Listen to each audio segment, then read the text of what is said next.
சரி, நேரடியா விஷயத்துக்கு வருவோம். கவிதை அப்படிங்கிறது வெறும் வார்த்தைகளோட தொகுப்பு கிடையாது. அது நம்ம உணர்ச்சிகளை தட்டி எழுப்புற ஒரு மிகச்சிறந்த கருவி. உயிர் வாழ்தல் மற்றும் பெருந்துயரம். மனித உணர்வுகளோட இந்த இரண்டு வெவ்வேறு துருவங்களை கவிதைகள் எப்படி கையாளுதுங்கிறத கேரலின் வெல்ஸ் மற்றும் ஜான் பெரிமேன் ஆகியவரோட படைப்புகள் வழியா இன்னைக்கு இந்த அலசல்ல நாம ஆழமா பார்க்க போறோம். கொடிய காட்டு விலங்குகள் கிட்ட இருந்து எப்படி தப்பிக்கிறதுன்னு ஒரு கவிதை சொல்லி கொடுக்குமா, இல்ல நம்மளோட ஆழமான துயரத்தை எப்படி சமாளிக்கிறதுன்னு கத்துக் கொடுக்குமா? இந்த கேள்வி உங்களுக்கு கொஞ்சம் விசித்திரமா தோணலாம். ஆனா உண்மையிலே இந்த ஒற்றை அலசல் உங்களை நம்ப முடியாத ஒரு பயணத்துக்கு கூட்டிட்டு போக போகுது. கொடிய விலங்குகள் கிட்ட மாட்டிக்கிறத கூட எப்படி நகைச்சுமையா பாக்குறதுன்னு ஆரம்பிச்சு, தொலைஞ்சு போன ஒரு சின்ன பந்து மூலமா மனித வாழ்வோட மிகப்பெரிய துயரத்தை உணர்றது வரைக்கும் நம்ம பயணிக்க போறோம். பகுதி 1.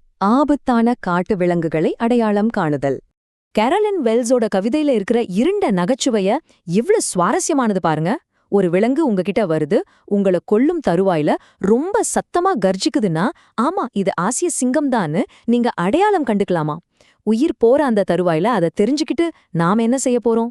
இதுதான் இந்த வரிகள்ல ஒளிஞ்சிருக்கிற அந்த டார்க் காமெடி.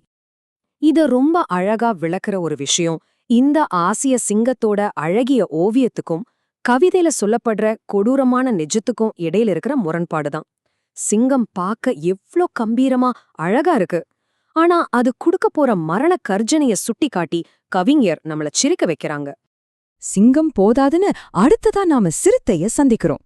அது உங்க மேல பாய்ந்த வருகணமே அது சிறுத்தைன்னு நீங்க தெரிஞ்சுப்பீங்க அப்படின்னு கவிஞர் சொல்றாங்க. நீங்க வலியால எவ்ளோ கத்துனாலும் எந்த பிரயோஜனமும் இல்ல, ஏன்னா அது உங்க மேல பாஞ்சுகிட்டே இருக்கும். ஆபத்து உங்களை தொத்ததுக்கப்புறம் அது அடையாளம் காணுறதே எவ்ளோ அபத்தமான ஒரு விஷயம். புள்ளிகள் நிறைஞ்ச இந்த சிறுத்தையோட தாக்குதல கூட கவிஞர் ஒரு விளையாட்டுத்தனமான தாளத்தோட தான் சொல்லியிருக்காங்க. ஒரு கொடிய விலங்கோட தாக்குதல எவ்ளோ கேஷுவலா அணுகுறாங்க அப்படிங்கிறது தான் இங்கு கவனிக்க வேண்டிய விஷயம். இப்போ வங்காள புலியோட முறை, மஞ்சள் பின்னணியில கருப்பு வரிகளை கொண்ட ஒரு விலங்கு உங்களை சாப்பிடுதான்னு பாருங்க. அப்படி சாப்பிட்டா அதுதான் வங்காள புலின்னு ஒரு சிம்பிளான விதிய கவிஞர் இங்க வைக்கிறாங்க. புலி உங்களை உணவா சாப்பிட்டுட்டு இருக்கும்போது, ஓ இதுதான் புலியான அடையாளம் காணுறது கொஞ்சம் கூட சாத்தியமில்லாத ஒண்ணு மட்டும் இல்ல, நகைச்சுவையோட உச்சமும் கூட. உங்களை சாப்பிட போற இந்த புலியோட கம்பீரத்துக்கும் கவிஞர் கொடுக்கிற முற்றிலும் நடைமுறைக்கு சாத்தியமில்லாத இந்த அட்வைஸுக்கும் நடுவுல இருக்கிற முரண்பாடுதான் இந்த கவிதைய இந்த அளவுக்கு ரசிக்க வைக்குது. நீங்க உங்க தோட்டத்துல சாதாரணமா நடந்து போயிட்டு இருக்கீங்க. அப்போ யாரோ ஒருத்தர் உங்கள அன்பா ரொம்ப சக்தியா கட்டி அணைக்கிறாங்கன்னா அது யார்? கவிஞர் சொல்றாங்க அது கட்டாயம் ஒரு கரடியாத்தான் இருக்கும்னு. உயிரப் பறிக்கக்கூடிய கரடியோட பிடிய ஒரு அன்பான அரவணைப்பா மாற்றிச் சொல்றது எவ்ளோ பெரிய முரண்பாடு பாத்தீங்களா? இந்த கரடியோட முகத்துல இருக்கிற அந்த நட்பான பாவனையை கொஞ்சம் கவனிச்சு பாருங்க. உங்களை சந்தேகத்துக்கு இடமில்லாம நேசிக்கிற மாதிரி கட்டி அணைச்சு உங்க உயிரை பறிக்கிற ஒரு விலங்கு இது. அந்த இரண்டு நகைச்சுவையை இதை பார்க்கும்போது முழுமையா உணர முடியுது. பகுதி 2. கவிதை சுதந்திரமும் வார்த்தை விளையாட்டும். உங்ககிட்ட ஒரு நேரடியான கேள்வியே கேட்கிறேன். சிறுத்தைய பத்தி சொல்லும்போது கவிஞர் ஏன் சரியான ஆங்கில எழுத்துக்களான லீப்ட் அல்லது லீப் அப்படிங்கறத பயன்படுத்தாம லெப்ட் லெப் அப்படின்னு எழுத்துப்பிழையோட எழுதணும்? இதுக்கு காரணம் கவிதையோட ஓசை நயத்தையும் தாளத்தையும் கரெக்டா கொண்டு வர்றதுக்காக கவிஞர்கள் எடுத்துக்கிற சுதந்திரம்தான். கவிதையில வர்ற இன்னொரு சுவாரஸ்யமான வரி, a novice might nonplus.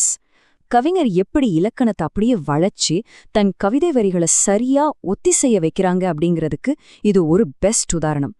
காட்டுல இருக்கிற விலங்குகளை பிரிச்சு பார்க்க தெரியாத ஒருத்தர் எப்படி குழம்பி போவார் அப்படிங்கிறத ரொம்ப வித்தியாசமான வார்த்தைகள் மூலமா கவிஞர் சொல்றாங்க. சரி, இப்போ கழுதப்புலிக்கும் முதலைக்கும் இடையிலான வித்தியாசத்துக்கு வருவோம். விலங்குகளை அடையாளம் காண்ற இந்த கவிதையோட இறுதிக்கட்ட பஞ்ச்லைன் இதுதான். இப்போ இதுல ரொம்ப முக்கியமான பாயிண்ட் என்னன்னா, மக்கள் மத்தியில நீண்ட காலமா இருக்கிற ஒரு நம்பிக்கைய கவிஞர் இங்க பயன்படுத்துறாங்க.